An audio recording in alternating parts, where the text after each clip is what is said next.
according to you, what's the difference between infatuation and love? When do you know you're like, oh God, infatuation, like, God, this is the one. How do you know, like, those two things are like, so, like, oh my God.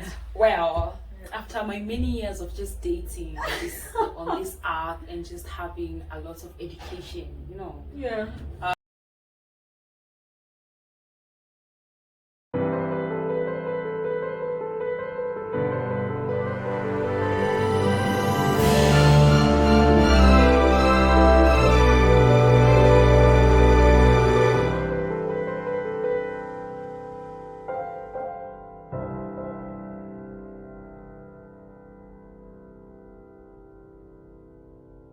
Hi everyone, welcome to We Are Feel. Welcome to another episode. Thank you so much for the support that you've been giving us on the last 2 episodes. It has been amazing. The interactions have been good. And Yani, we just appreciate you guys for just always showing up for us and supporting this baby of ours who is very dear to us. And on that note, before even we introduce ourselves, make sure you subscribe, hit the subscription button down there and notification bell so that every time we upload this amazing content that we are creating for you, you get a notification. So my name is Leah Kigondu, one of the co-hosts of We Are Feel. Yay! Hi everybody, my name is Wamboy. You can find me on Mehaki_Wamboy, also co-host of Fear. Nice. I don't know, like I feel like if I say my handle on Instagram, I might say it wrong. It's Kigondula. Yes, that one. That's my handle. It's Kigondula. Yes. Yeah. She is the influencer in this story. So me, kidogo should even be managing my page. Bila mchezo. But welcome. So today, I'd say this is like an uncomfortable conversation. Not really, is it? Not as much. Not as much. I think it got too traumatized. Nairobi, and that's why every time I feel like people are about to talk. No, not us. I'm just like saying generally. Every time I hear people about talk about this thing, they're always like those things you want to touch on, Yeah. It's because of like all the things that people have been going through, or we have been reading people have been going through in this Nairobi. Yeah. It becomes a bit hectic. So today we are going to dive into love on the brain. So we are going to be covering love, and this is just like our perceptions, what this love thing is all about. Yeah. And also just like things maybe we have learned, maybe through experience, or like things we have listened and we're just like, you know what, I think I'd want to implement that when the time comes, right? Because I think love is such a beautiful thing. Yeah.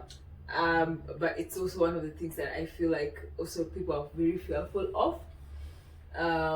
But also it's because actually now just now actually, so being seated here, I'm just thinking, when you talk about love, you think about it mostly from a romantic perspective, and yes, that's maybe the angle that we are going to be taking, for today. But we are scared of love. Is it because also in other aspects of our lives, love is not as intense? I think it's also how it's communicated. You can see like there's so many different variations of how people will communicate it. So you're like, if you're not communicating it a certain way, then you don't think yours is quote unquote love. And then if you see it communicated a certain way, you're like, that's too much. Like there's just so much around it. I also think maybe we feed into all the other relationships in our lives, and that's why it is a bit what should I say? It's a bit difficult now to envision it with just like a stranger. Because if you have like shaky relationship with like your parents, and guys, we apologize Kwanza for the noise. We live near the road. So yes. So apologies for that. But we're going to try and be more louder so that we like crowd the noise, recover it up. So I think maybe it's usually that. I've just thought about it even just now, like how when you talk about love, it's like so fearful. Then if you think of when you start assessing all the other different sources of love that you have in your life, it's not fearful. It's not fearful, or you're fearful about this kind of love because of the people who give love, who are supposed to give love to you. Does that make sense?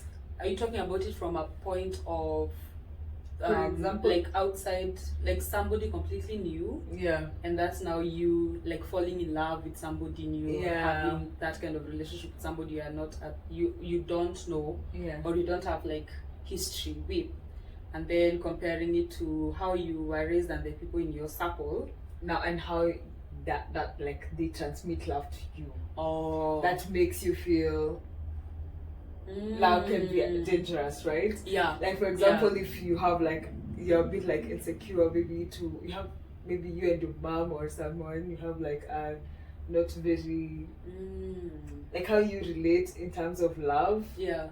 Is like maybe in a fearful kind of manner. Is it like most likely, or even with your friends, is it most likely it'd be the same when you're approaching like a romantic relationship? I think you're right, because when you think about it, for example, if the way you were shown love when you were younger is maybe from a point of, let's say, manipulation. Like let's say Wambo, if you don't do this, then it means haunipendi ama haunijali. So let's say if your parent tells you that, you're like, okay, does it mean that I have to constantly do things for people for them to love me? So it kind of, because you have that fear, because now it means now you get into people pleasing. I think it can have a very negative effect if you get love in a way that's not potentially healthy, and then you end up when you're sourcing for outside love, like a partner for life, you use that perception. You become very fearful. Because you might get like a good partner, but the way you're now giving them love is the way you received it, which might not be healthy for your relationship. So it can be very hectic. I think it comes with a lot of, like, I feel like love is one of the biggest things that comes with a lot of baggage from how you grew up. Like your understanding of romantic love, relationships. It comes with a lot of baggage that you need to like unpack, and mostly it's visible when you get into the romantic relationship, I feel. So I feel like in all these other areas, I don't know why it is not and let me, Kwanzaa, I think you're really diverted, but we talk a lot. So like I think let's just start by defining what is this thing love, what is this love thing, like just like remove it from everything else and just like deal with it, unpack it, right? I think for me, let's first draw it, because I was brought up in like a Christian home. I think for me it's usually, I think it's 1 Corinthians 13 that says love is kind, love is patient, love is generous, love is and for me first with all that, first it shows me like love is action. It's action oriented, and whatever these actions are should be like good to me, or should feel good to me, right? And it's inclusive of all these things. Love is respect, love is you being kind to me, or you being kind to other people, and that's how you show love. It's you being generous, it's you not being jealous, jealous. So I think like when I read that, I feel like it encompasses love in such a huge dynamic way of what love is, and I think it just like clearly shouts that this is an action word. It's not just like a feeling, it's actually an action word in a way. And I also think love is like those intense, though I hear it's like a lot of hormones in that, especially. But I think it also ends up like being a choice, like just being like, you know what, you're choosing, I'm choosing. And that's why I think it also connects with like the actioning, because it's the choosing part, and then actioning it through kindness, actioning it through respecting your partner, actioning it by doing things that your partner likes, or and such things. And I think the biggest, I think, misconception for me is that we are not taught love from a point of self. Oh yeah, self-love. Yeah, because every time we want to talk about love, we talk about the other people. We talk about the relationship, the two people. We only address self. We only address love for self in like self-love, which now goes into like wellness and stuff. But we're not exactly like, we don't demystify love Like for how self. do you love yourself? Yeah. I don't know if it makes sense. It does, Yeah. because when I'm thinking of love, I'm thinking, and it's good you've said it's more action oriented, because love is more a verb than a noun. Yeah, like you can't say like you can't say you love somebody without action backing. And then also, like when you look at love, I also feel like it brings an aspect of daring. Like in as much as you care, because those fundamentals are important. You care for that person, you respect that person, but it also comes with an aspect of daring to forgive that person, to accept that person. Giving grace. Yeah, giving grace. So if love is caring and daring for other people, it should also be caring and daring for self. So that when you when you love yourself, the things that you do to make yourself happy, it's easy for you to give to other people. You remember that saying where you can't give from an empty cup? You need to fill up your cup so that you're able to give. Yeah, to give to other people. So I think self-love is important in the journey to loving other people. But I'm not saying you need to like have it that like figured out on how to love yourself.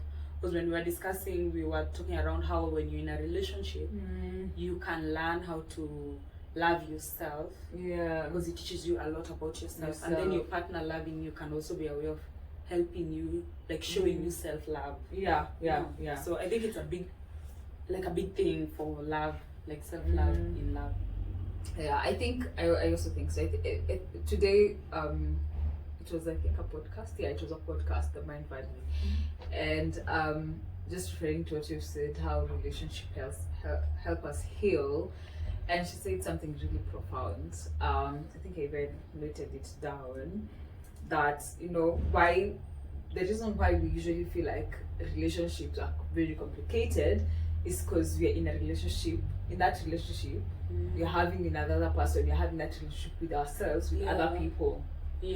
So it kind of gives a reflection of who we are, and that's why a lot of things are exposed in a relationship.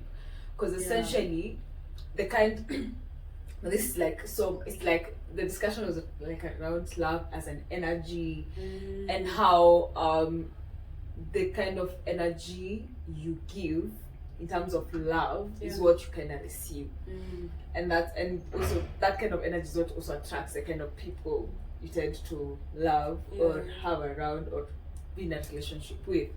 And that made so much sense, because most times when in relationships, that's when like your angry side is like exposed, your very good side is exposed, or like because it's essentially like having a relationship with yourself through another person. And they say if something irritates you or makes you angry, it's probably true.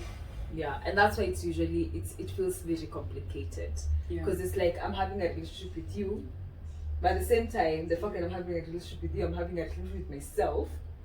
And so I'm not ready to admit things to myself, but also you're also having a relationship with yourself through me.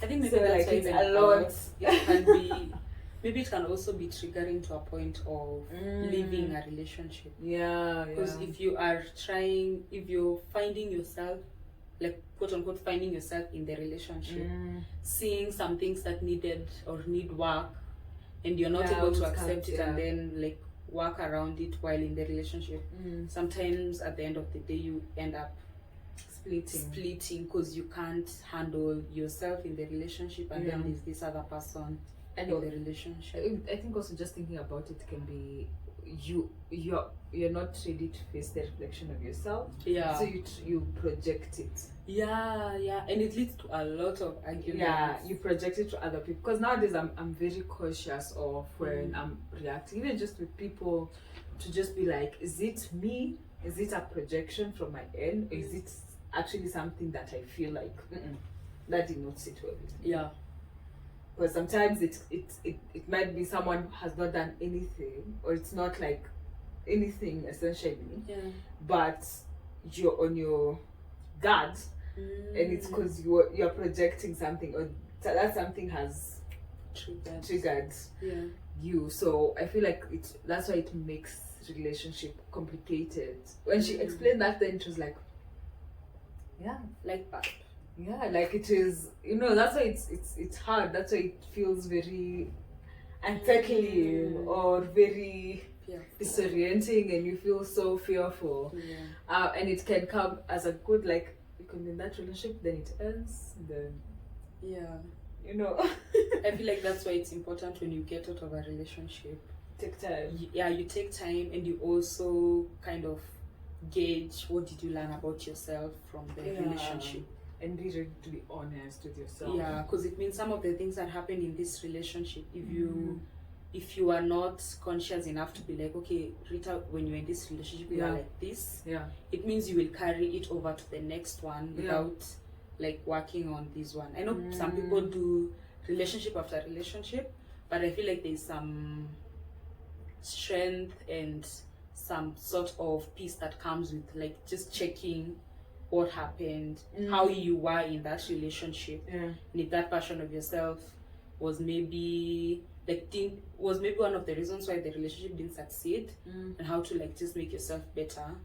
So that you also, because we are all looking for love, and it would be nice to just have like not so many relationships broken relationships before you get to like the partner, I feel like taking time to actually check what was maybe wrong, or even the way you say checking your energy so that you don't attract same patterns kind of people, it would save you so much time and so much like heartbreak and trauma.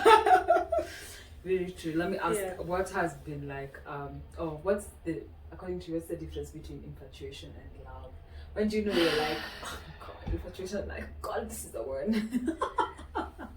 How do you know like those two things are like so like, oh my god? Well, after my many years of just dating on this earth and just having a lot of education,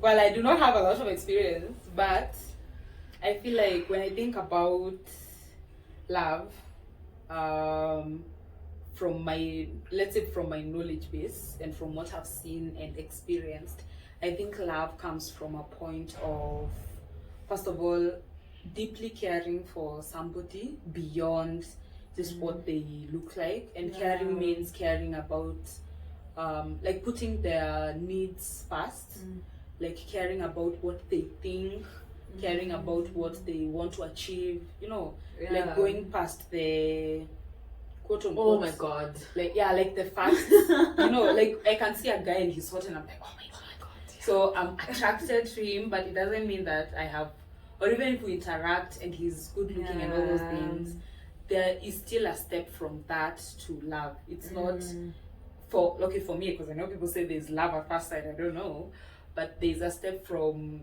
like the first interaction, which is infatuation, and then progressing on to love. So love has more basis of caring for the person and respecting that person, so that even if they're not there, you are conscious and keeping them in mind, so that every decision you're making is not only for the betterment of you, it's also for them. So I feel like love brings an aspect of you're no longer self, you also have this other person, and we're talking about romantic, and you have an aspect of caring for this other person past the initial stages of your interaction with them. So you've already gone past, oh, you're hot, oh, you do this, oh, you work here, oh, now you're like, okay, how can I make this person better? How do I influence them to be better human beings and things like that. So I feel basis of caring and respect. Infatuation, on the other hand, is more surface level, I feel. I feel like it's like having a sugar rush.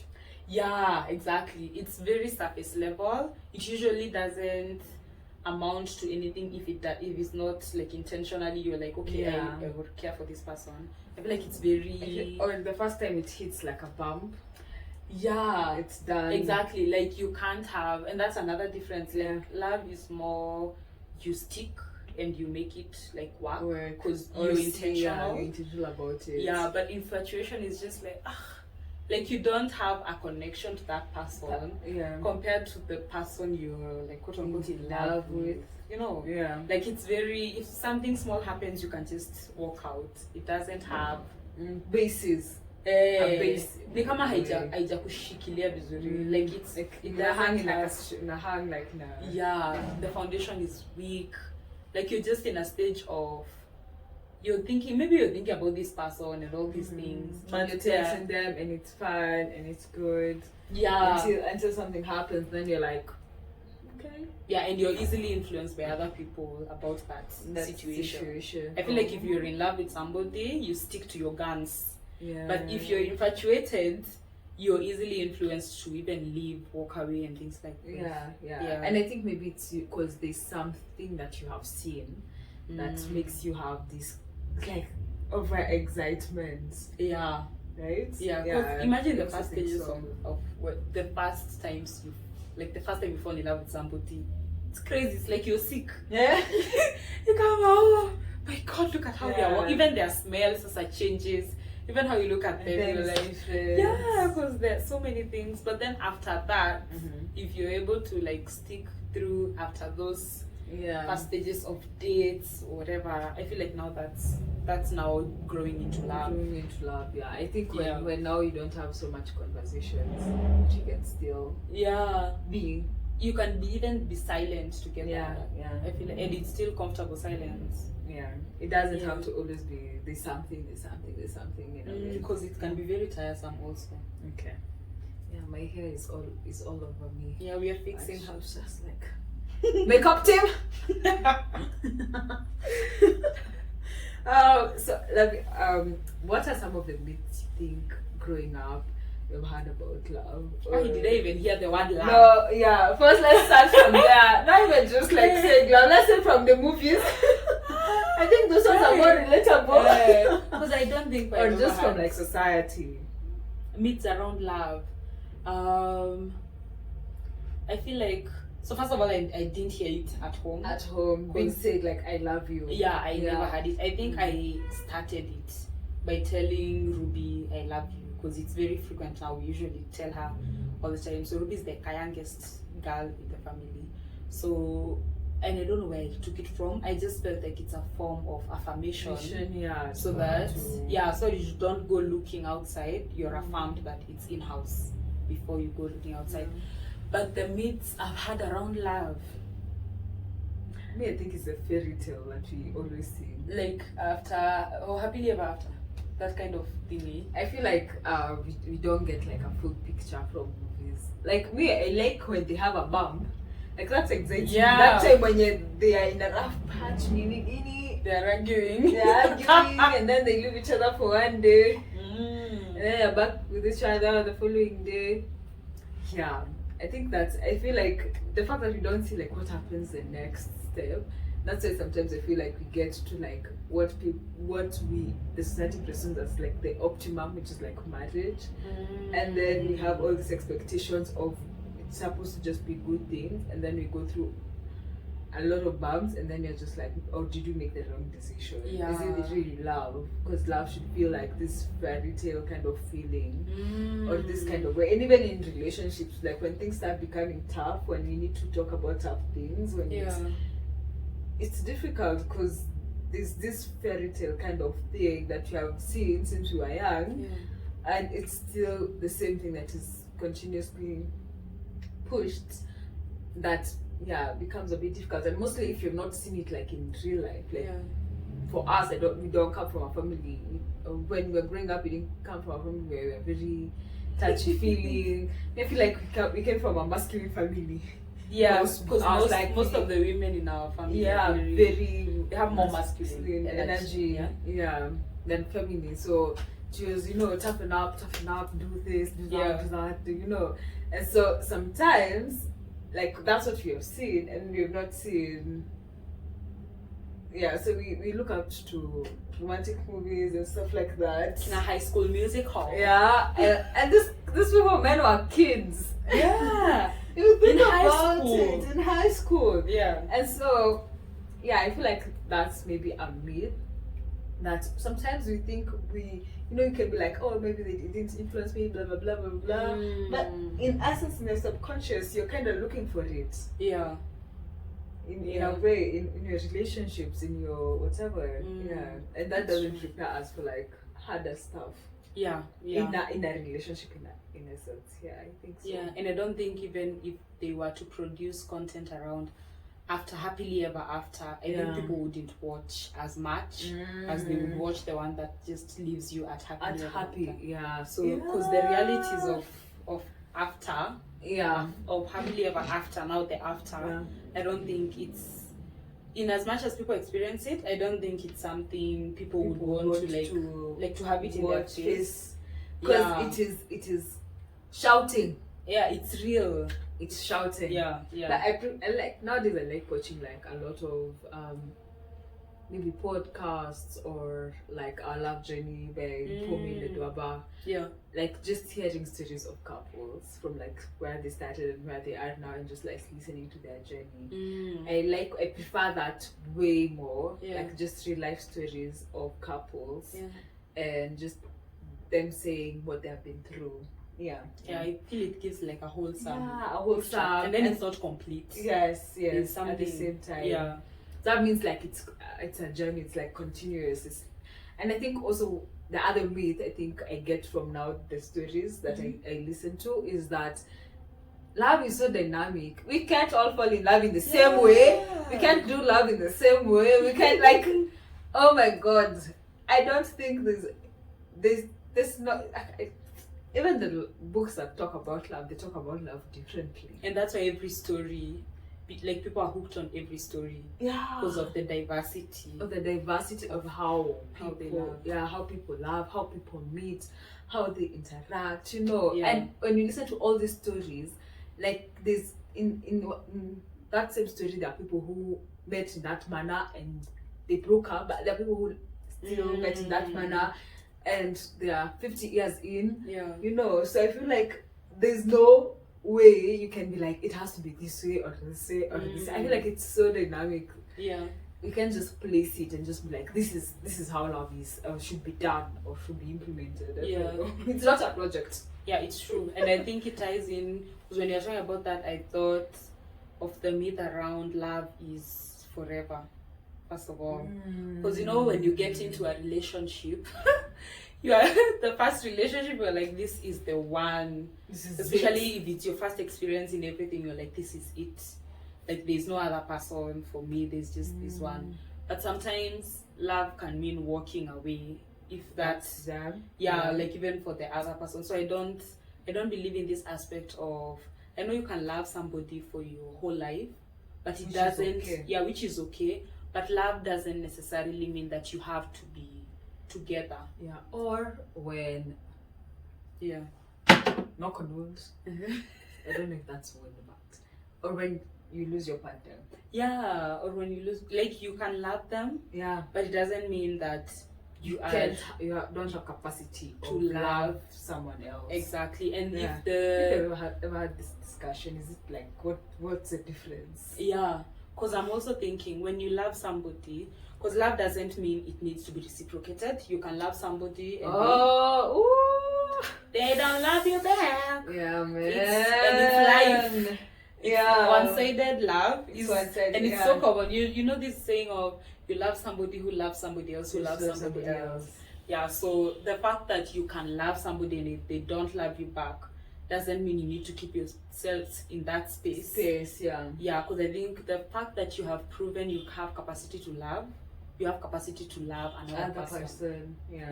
So I feel like that's one myth, that if you love somebody, you need to stick to your guns and stay there even if it's not being reciprocated. I feel like it's okay to move on, cut your losses. Sometimes love, I think there's this thing, I don't know, it usually goes around when Oprah was saying, you can love someone and still miss them and still choose not to be in their life.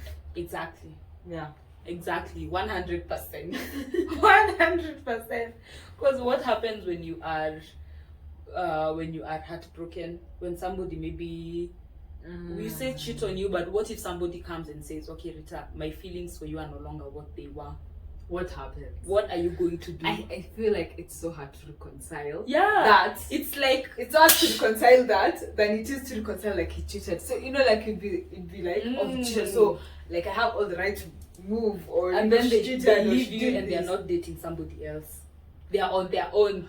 You're like pieces blown. Unaenda huko chini kufagilia ndio urudishe. Right, it's so hectic. It is hard to reconcile that because it's not like it goes back to you feeling like you are not enough. Exactly. Actually makes you feel and more, it's so heartbreaking. It's so heartbreaking because you're coming from a point of you thought a relationship can only end if somebody messes up. Oh, And that's another not- myth. And that's not the case. People can actually just decide. Yeah, they're just like the way I feel. And it's not that they've fallen for somebody else. It's just that they no longer feel like texting you. They no longer feel like putting you out of love. I don't know if that's a thing. Maybe but think it's a thing. Yeah. Like they've fallen out of love. They've come. They've expressed it. Like I no longer have the same feel. It's so difficult for both parties because on the party that's leaving you, they also have the sense of guilt. Yeah. Like they wasted your time. Like if this is somebody who cares about you, they wasted your time. Your There's feelings. It's your like this resources. song we listened to. Which one? By this guy who used to date. If the world was ending, come alright. He has a new song. JP Sats. Yes. The new song where he says that, I'm sorry if you felt like 3 years have been wasted, but for me, I'm living here as your best friend. Yeah. It's very. Like, listen to that song is so, like, just right. Because if we start unpacking levels of heartbreak, cheating is uko chini. Yeah. The one that is like most heartbreaking is when somebody genuinely falls out of love with you. Oh yeah. You can't do anything at that point. Man. You At need to least for let cheating, go. there are people who kind of like cheating and he's remorseful or she's remorseful and they're comes. changed. There's something Yeah. there. But mtu anakuja anakwambia, done. I'm done, I can't. My feelings And it's for not you, it's me. the famous is not you, it's me. Oh my god! Oh my So god! problematic. What I feel like that one is you can't go back. It's like You chest can't go pains. back, man. You can, and it takes time. I feel like it would take a lot of time. Yeah, but now that comes to like what even instigated for us to have this conversation, right? And this was so I was listening to Jules, podcast. So this is Love, and it's amazing. I'd first recommend it, and I think we need to plug her. But anyway, the podcast is amazing, and because this is stories about love stories of people. Yeah. Like real love stories of people. I really like listening to stories about love for like people, real people. Not, I like romantic movies, but like real people's stories is just on a different level. And so every time she started getting the episode. I don't know if this time I noted it more. The last episode I listened to. I'm not sure whether she does that for the other episodes, but there's this thing that she says: is it better to have loved and lost than to have loved at all? And to have not loved at all. Than to have not loved at all. not have not loved at all. Yes. So is it better to have loved and lost than to have not loved at all? Well, I feel like first of all that's a very deep. Yeah. I don't even know. Is it a quote? I it's more of like post like a It's like a question. it's like a question like is it better that you loved and lost? Yeah. And would you have chosen not to have loved at all? I think And then you add in the twist of even if you lost, is it still worth going back to? worth going back to? That is love worth the whole? First of all, I think love is whole- worth it. The whole like whatever The whole the shebang. whole whatever the whole complication is it like worth it? First of all, I think it's for me from my perspective. I feel like it's better to have loved and lost than to not have loved at all. I feel like there is, even though love not going your way is very painful, it can be very crippling when you're heartbroken. It can be, I don't know who was saying it, but it's like when your arm is broken, like continuously. So continuously your arm is broken, it reveals it's broken. It's that kind of pain. It's a pain that you cannot be able to articulate or explain it enough, because like different people have the way they have experienced heartbreak. But even if it's that painful, there's also the fact that love is very, I feel like love is very beautiful. Like when it was going really well, it was good. Such a great experience.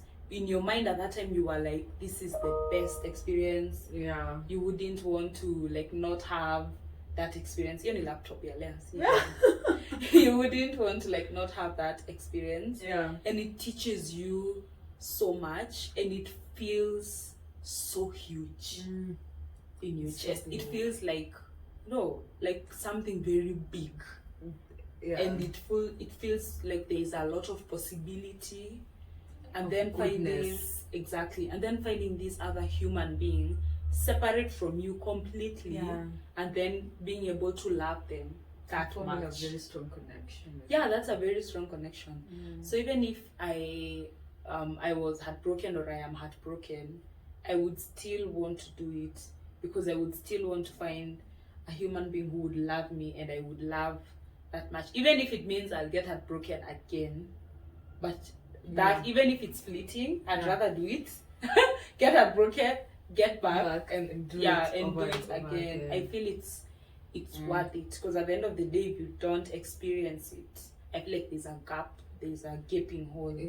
I think I don't know what we were listening to, where it says when human beings are made for connections, so it's in our nature to want to be connected to another person or other people.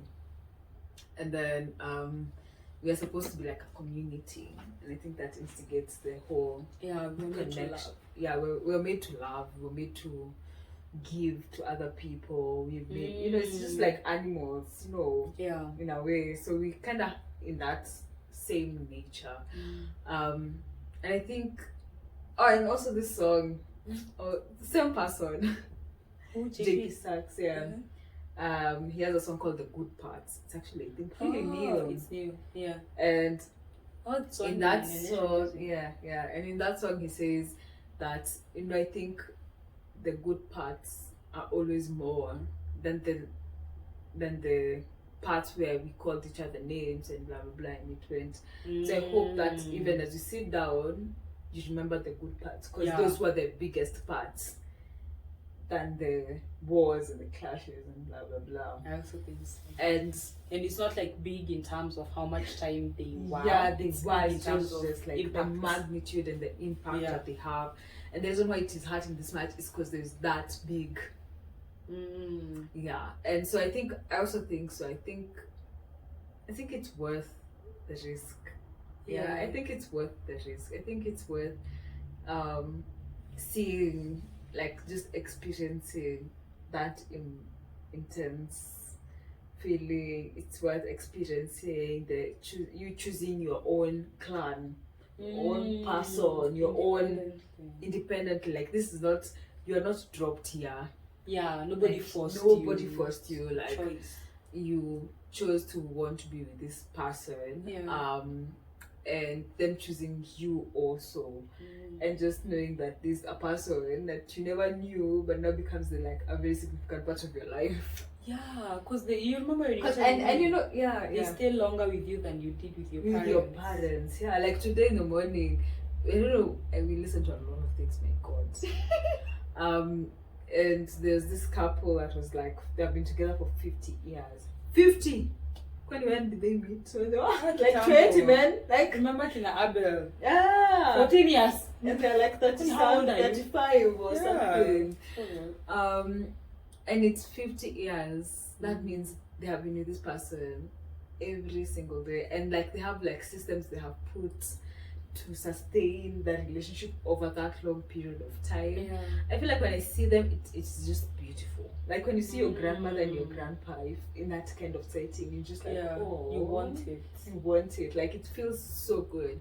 But I think but all this, you can only be able to put yourself in those positions continuously. Yeah. When you are like invested in yourself,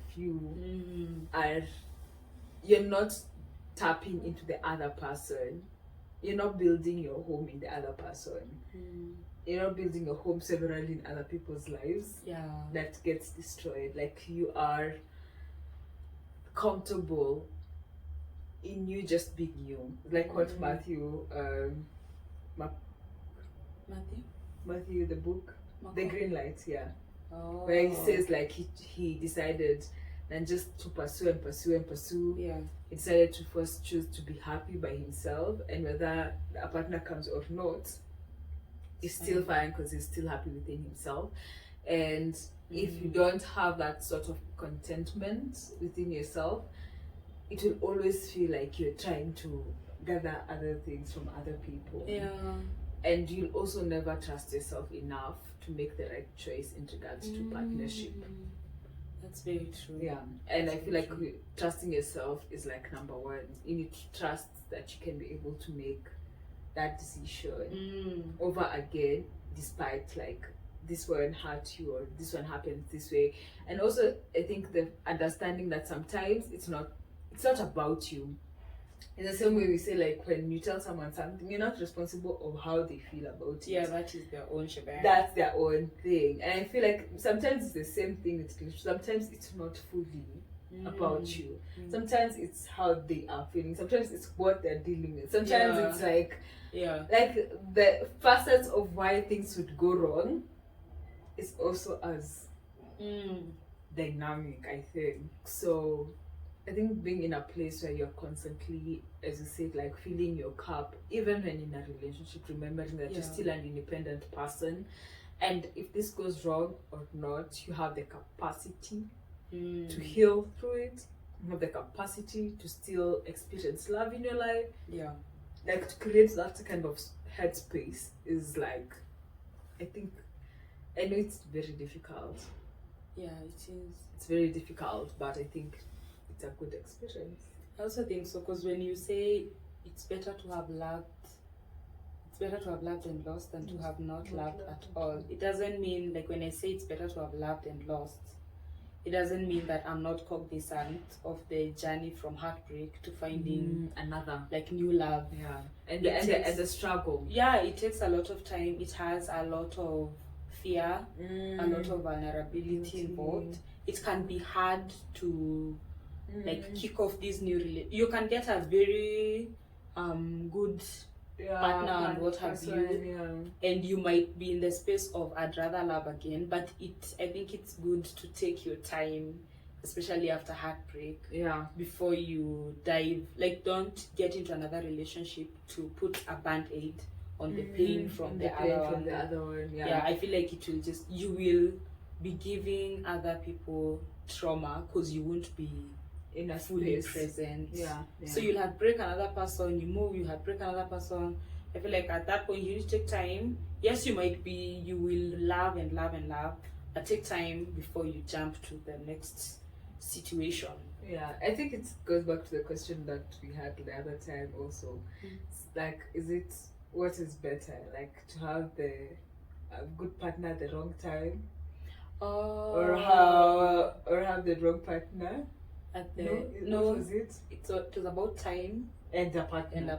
Yeah. So right time, good partner. Wrong.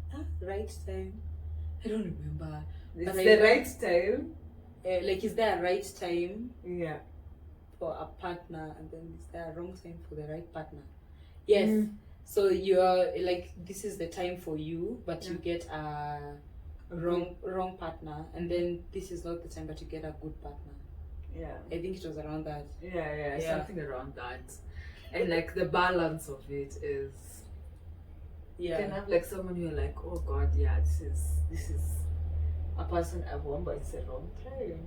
you're not ready, or maybe dealing with your heartbreak, or you're not in a headspace to want to be in a relationship. Yeah, but I feel like sometimes God just does his thing of, even if you're in pain, he can bring you your partner, but he's not coming in the capacity of your partner.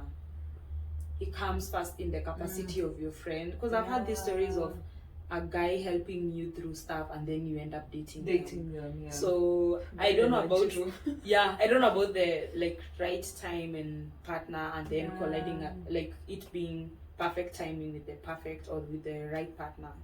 But I feel like sometimes even in your pain, these people who help you through that pain, because there's potential in your friends.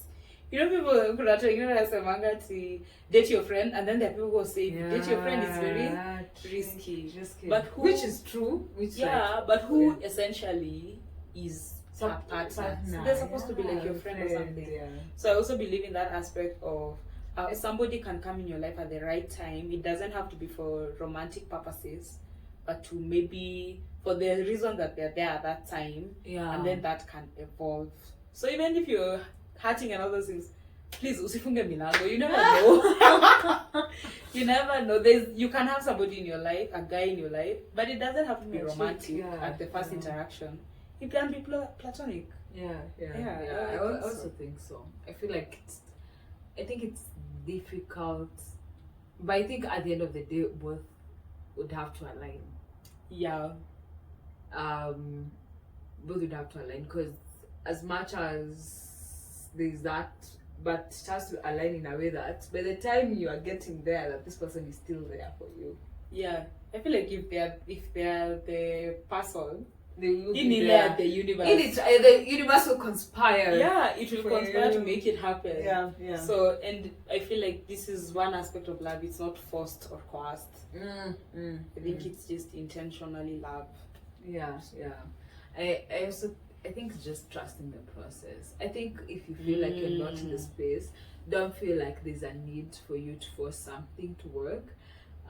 Just because you feel like, I think just trust the process, and just trust that you understand the season you're in better than anyone else, and you're the only one who can make that decision to see whether you're in that kind of like space too, and just realizing that you going in, if not in that headspace, that there's a lot at stake also in regards to also the other person, and even if like there's a person who likes you and you're not in the headspace, this is the time for you to be a bit selfish, and it will be better to tell them no now than for you to go ahead and then and communicate clearly. And communicate clearly, and just say, I don't feel like I'm in the space too, and I don't think I'm going to engage, and not ghost them. Just say don't give them trauma. Just say it. Like, don't let someone invest and then you block them. I feel like you better communicate and let them deal with it, because now the feeling towards that now turned to be on you. Unfortunately, it's not on you. Like, you have communicated, now you need to give them the space for them to process their emotions better. I think we have covered everything. A lot. But it hasn't been like very like structured. But I like it. But I like that the conversation has gone all the kind of direction it has gone to. And I think it's just a start of this conversation. I feel like it has just been like drop in the ocean. Drop in the ocean. Just kidogo too. And it's because, we are also in that stage where this thing is an important thing.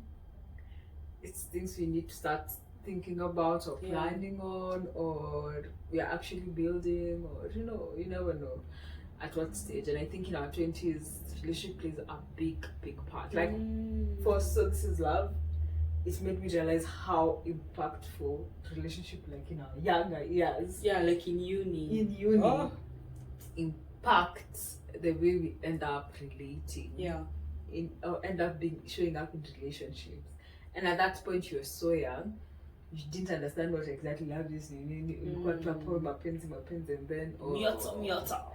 yeah, and then things happen, and then now that's what you start projecting, and you don't even know. Yeah. And so I think having these conversations about love, no matter how you want to enter the tables, and and hide and don't talk about it, because even in relationships you don't directly talk about this love. Yeah. We are together. Even saying I love you, It's like in relationships can be hard. Yeah, it can be so difficult. It can be so weird, Yeah, so I think thank you so much for joining us. Hope you have learned something. We want to also hear what are your concepts on love, on connections, on partnerships, on romantic relationships. I feel like there's so much things on this topic that we can talk about, and also just like recommend for us things that you want us to talk about in regards to the same topic, and also other topics that you want us to dive in and give our 2 cents on. And yes, we'll appreciate. So thank you. Thank you for listening in. Make sure you follow us on Instagram, TikTok, LinkedIn, Twitter, everywhere. we_r_Theo. So follow us, share with a friend, share on your WhatsApp status. Just make sure you share it so that at least we can get to more people, share more conversations, and just build a bigger community. Yes. So thank you so much. Make sure to subscribe and hit the notification bell, and we will see you next time. Bye-bye. Bye.